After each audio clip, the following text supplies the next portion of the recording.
From PBS NewsHour Student Reporting Labs, this is Teacher Reporting Labs, where you weren't going to. Oh, I'm hello. sorry. This Hello. is Teach. Can we try that I again? think we need to.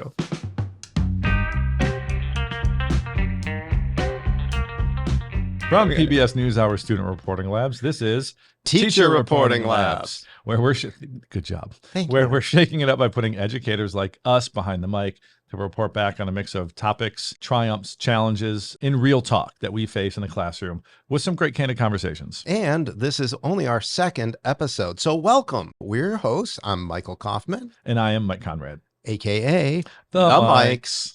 Oh, God. And we are recording live from Conrad's classroom. This episode is about creating inclusive classroom environments. Yeah, and can we maybe for a minute just lose the edge of speak? Sure. Yeah. For the lack of a better term, let's dumb this down to the point where you are in front of a student and how do you make that student feel accepted or engaged? Sure. I mean, I think that's what's so important is how people outside of the education world still perceive education is. There's a teacher, there's 25 plus students. They talk, maybe more, probably more, and they stand in front of that classroom and the entire classroom absorbs this information exactly the same way. And that's just not how education works. They don't. They don't at all. And we all know that. We all know that because we're in those situations every single day. Every single day. And the thing is that to create inclusive environments, without getting all speaky, you just got to connect with kids. It really should just be like, how do I see a kid as an individual? What did they come into the classroom with? What are they going to leave the classroom with? How are they absorbing the information that's important to them and try and make it relevant so that it is important to them? And I think there's so many times. I mean, how many times do you look at your plans, look at your calendar, look at your semester and realize I can't get it all in? No, it's all the time. And that happened one year where, one of my former principals, I was having a situation where I was really stressed out. I knew I was not going to get to the checkpoint where I needed to be by the end of the semester. So we sat down, we had a conversation about it. I said, I am so far behind on curriculum. And he said, wait, hold up. Are you making connections with the kids? And I said, of course I am. He said, the learning will follow. And I've held that close to me ever since. Even if I'm behind, it's okay, because if the kids are connected with me and I'm connecting with them, we're going to get there. This is all about creating those types of environments. And so instead of just the two of us going back and forth, we've brought in some experts. That's right. We've got Cynthia Booker. And Cynthia is a digital video production teacher, and she's in Cleveland Heights High School. She's also a 2-time Emmy Award winner for being a reporter and a news anchor. So she kind of knows her stuff. Kind of. Yeah. And I have to say on a personal, I adore Cynthia. Cynthia and I connected at the teacher workshop in DC a couple of years ago. We would Zoom back and forth every couple of months just to catch up. She is an amazing human being. Absolutely, 100%. And what's so cool about her is she's only in her, in the early stages of her teaching career, and she's just really rocking it. My guest from SRL is Trina Moore. She is the audio video teacher at Rouse High School in Leander, Texas. She is in her 29th year of teaching, still going strong, still excited about it, gets into the classroom and brings it every single day for her kids in her audio video courses in Texas. So that's pretty exciting. And that experience really shows in this interview. All right, let's dive into the conversation. We'll check back in with you when the bell rings for passing time.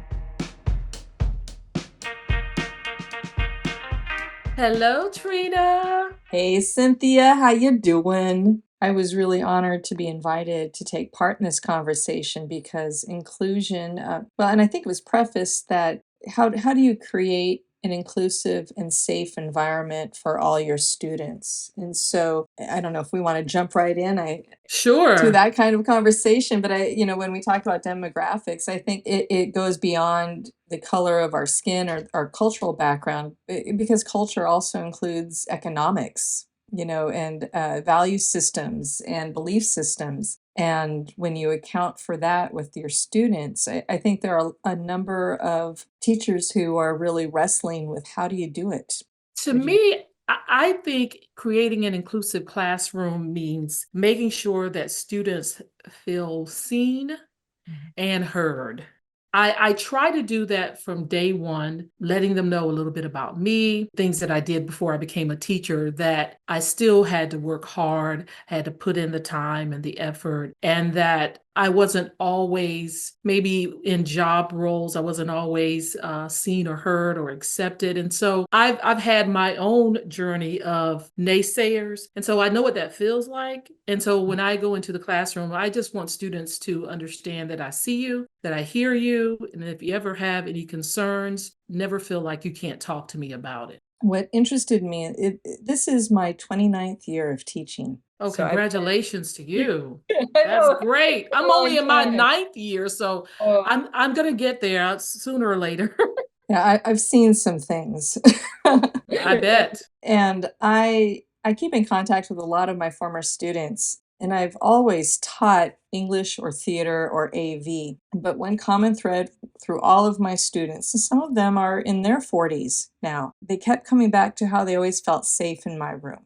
That when they were in my room, they were able to kind of set aside other things that were going on in their lives and they knew that they were accepted. And honestly, when I started hearing this, I didn't really think that I did anything that different. But it didn't matter what career they were in, they could look back to my room and that's what they were getting from it. And after I started hearing those things, that's when I really started to be a little more conscientious of how I was creating that environment. That it wasn't just something that I organically was creating, it was something that I was consciously creating, which really helped me. What are some other things that you do to help create that space for your students? Well, when I think about creating an inclusive classroom, one thing that I do every year when school begins is I do an all about me sheet. And I allow the students to tell me their names, tell me what their pronoun preference is. That is something that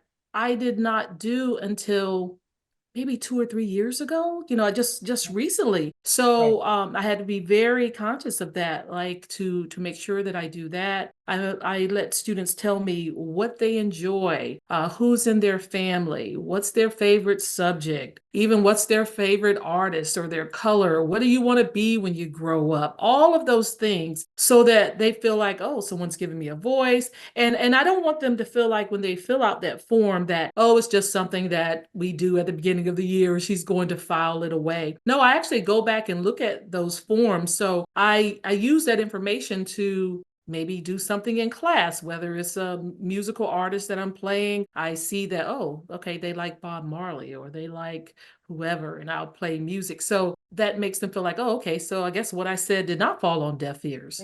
Right.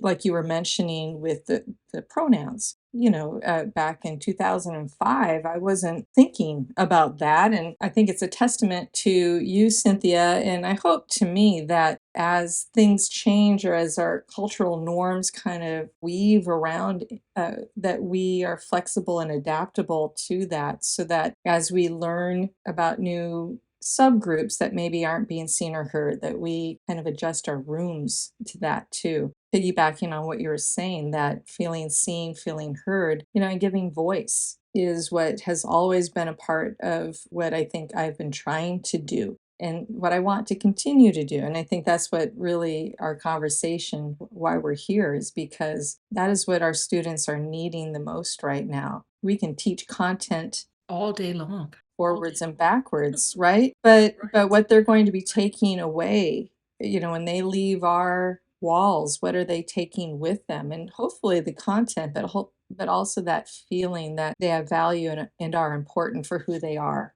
Another thing that I do is every day I put a positive affirmation on the board. Whenever they walk into the classroom, whatever, if they've had a bad day at home or if it was just, I just don't want to be here today, whatever, I try to put something on the board every day so that whenever they walk into the classroom, it reminds them that they are enough, that they can do it, that they are a winner. What we do is not just being a teacher. I think we take on a parent role, we take on a psychologist role, a social worker. I think we do it all. We teach the whole child. It's a very holistic approach. No, and that is at the heart of an inclusive classroom is every kid is capable of something, maybe not in the same way as another student, but certainly I've had kids who are on the spectrum who maybe don't work as well in groups, but they can do other things. I don't know, they're not challenges anymore. If you look at them as the creative options that they have, that doesn't not everyone's going to be the same. And we don't want a room of all the kids being all the same with all the same skill sets and all the same mindsets. It's much more exciting. We're all unique, right? We need to appreciate that and nurture that. And I think too, when people hear inclusive classroom or even safe classroom, they think it's, touchy feely and we sing kumbaya and all of that when we set expectations, high expectations really. There is work to be done and we know that that is part of what we're doing, but I think you said it so well. We teach the whole child, and if we're providing an education for these kids, it has to encompass all of it. But certainly, I don't like any kid to make the mistake to think that it's a quote unquote slough class. There are deadlines to be met, expectations. They have to be professional. They have to go out and meet people they don't know, talk to them, interview them, understand the technology that they're using. There's so much involved and encompassed in what we do. So I think it's a mistake for people to think that they have to spend so much time making everyone feel safe that they can't teach, that it takes away from their teaching, where in fact it enhances. You have to build those relationships with the kids, and by creating a safe, welcoming classroom, that's huge. I'd say the first week or 2 weeks of school, it's all about setting up my culture. And so we play a lot of team building games. We do a lot of group discussion. We do a lot of really silly sorts of things to get kids out of their comfort zone that teaches them to trust each other within the room. And the payoff continues throughout the year. And the time spent creating the relationships means you have more time to teach. You have more time to continue, building expectations and allowing kids to blossom and grow and explore their own creativity and their curiosity. It pays off in spades, really. All right. So I'm really glad that they keep bringing up this term safe space. Okay, so what does it mean? I know when I first got into teaching, I thought safe space meant, hey, lockdown situations, making sure that kids were safe from each other physically. And there was a teacher that I work with here at the building. He's still here today. Every time we had a conversation about what is your goal for your classroom? What is the goal for your students? What is something that you're proud of? And he'd always say safe space. I'm thinking, really? You're putting that much time into it, really? And then, of course, the more experience I got, the more students I had to deal with, the more I got to know them, the more I understand the differentiation between every single kid in my classroom. I realized to me what safe space really meant. But how do you create that? I think that's the bigger issue, is because we talk about it and they mention they touch on some things, but early in the episode we talked about we don't teach a classroom, we teach 25 individuals or more. Right. And we deal with them on their own individual level. So what had happened to me in my first year's teaching was I had a student who was auditioning for a role, and I asked her what her name was, and she said, "My name is Maureen, but everybody just calls me Maureen." I said, "Well, I see on your form here it says Mareen, and that really doesn't sound like Maureen to me." She goes, "Yeah, but most people can't pronounce my name." I said, "What do you want to be called?" She goes, "Well, my whole family calls me Maureen. I like Maureen." I'm like, "Great, you're Maureen, and I got it, and I think your other teachers and other friends will get it." It just needed to be that conversation. But sometimes, I don't know, are the kids, are they afraid to come talk to you about it? Are they afraid to come talk to us about it and have that conversation? Yeah. But you obviously had something going with her. You had a rapport. You had a relationship with her. She was Right. feeling welcoming to talk about it with you. 100%. And that's what you have to do, is create that space where kids feel comfortable to, you have to find where they're at and meet them there for a minute, meet them on their street. They don't have to always come to your street, right? Well, and you want them to feel seen. Yeah. Yeah, because so often they're invisible in many of their classes. So it's so important when they do feel seen. It's special. So as teachers, we do get confident. Yeah. Right. And And suddenly you're making an assumption and you think that a student is being seen when you're really not seeing them as they want to be seen. Does that make sense? 100%. We may be meeting them on the street they think they live on, That but we think that they live on. right, but that's not where they live. Right. So let's go back to Cynthia and Trina and hear what they had to say about that. So I moved to Texas from Minnesota, and which is a very, very vast cultural divide between the two. So from a small school up in Minnesota to, at that time I was teaching in another school in rural Texas. I made big assumptions about attitudes and behaviors. The value system, rock solid, awesome, but I didn't always share the same cultural views. And I think it made me awaken to the fact that I have to let go of all of those assumptions in the room. I think I really changed as a teacher, looking at kids as individuals, because I had to meet them where they were. All kids are my kids, no matter what background they come from, what their family life is like, what their belief system is. That was a challenge that put me on a path of being a better teacher because of that.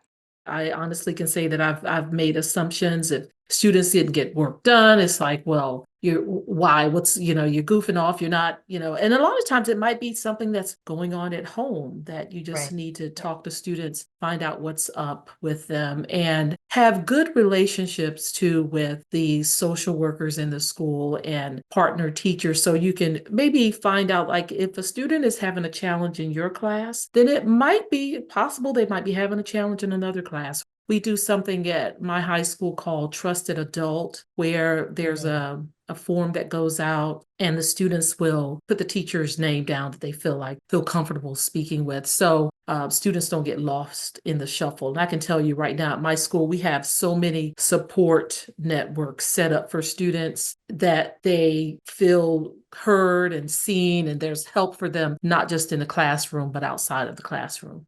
I will say a big change from when I first started teaching is the resources and the availability and the discussions that we have about things that are so important to our students. And I was going to put a plug in for StoryMaker, because if teachers haven't been using StoryMaker, they should start. And if you type in inclusion in the search bar, there's some great assignments and lessons that cover it. In fact, there's one in particular that talks about how to have that conversation at the beginning of the year with kids about creating empathy and creating connection between kids, and how to have difficult conversations. And like this conversation we're having, Cynthia, it feels like we're just kind of scratching the surface of what it could be.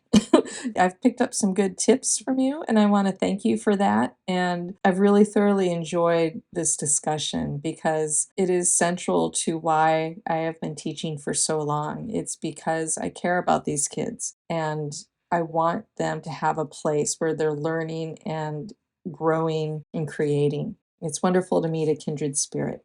And I appreciate the conversation too. And just as you said, kindred spirit, just talking to someone else who can understand, they can relate. I truly feel the connection.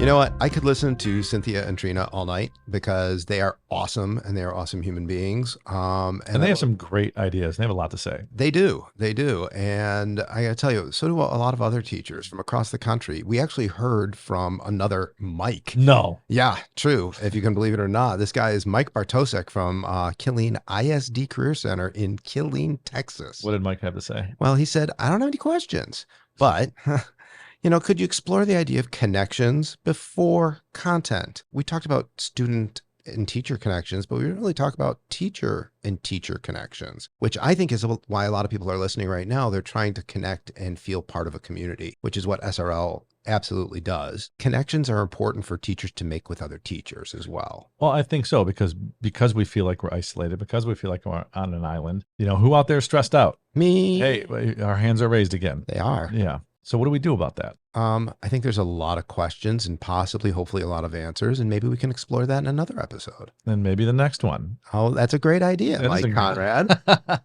So that's what we're going to do next week. We're going to talk to you about mental health, specifically teacher mental health. So tune in, episode 3.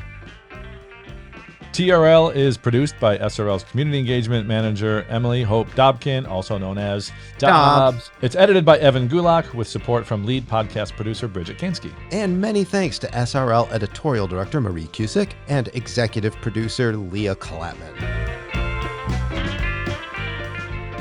So my students and I in the last episode, we were talking about music and how you connected with students through music, right? Yeah. So I was talking to my students about music as well. And they were playing some different kind of funky music for me. And I was like, no. Let me play this for you. And it was Aerosmith and Run DMC, Walk This Way. Okay. And I finally looked at my students. You know what I told them? Here we go. Now that's a wrap. That's so stupid.